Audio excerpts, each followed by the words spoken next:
Welcome back mga kabayan! Nagbabalik po muli ang inyong lingkod upang magbigay sa inyo ng mga bago at nagbabagang mga balita.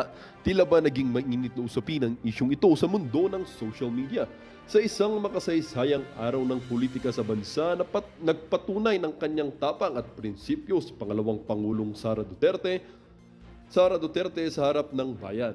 Sa isang masigabong pagtitipon, ipinahayag niya ang kanyang posisyon laban kay Presidente Kuting na naging sanhi ng payanig sa politika ng bansa.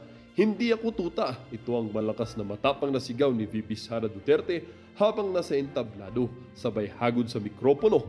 Ang mga tao sa paligid ay nagsigawan at pumalakpak bilang pagsuporta sa kanyang ipinakitang tapang.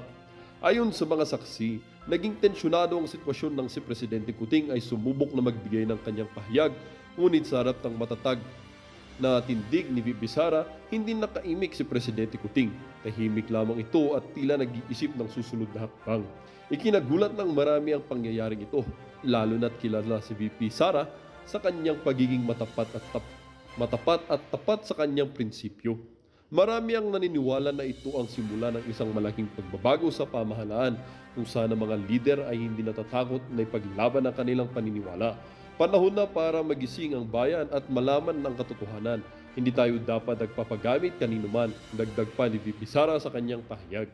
Sa kabila ng kontrobersyang ito, nananatiling matatag si VP Sara Duterte sa kanyang posisyon at na nagbibigay inspirasyon sa marami na tumindig para sa kanilang mga paniniwala. Ang tanong ngayon ng bayan, ano ang susunod na mangyayari sa politika ng Pilipinas?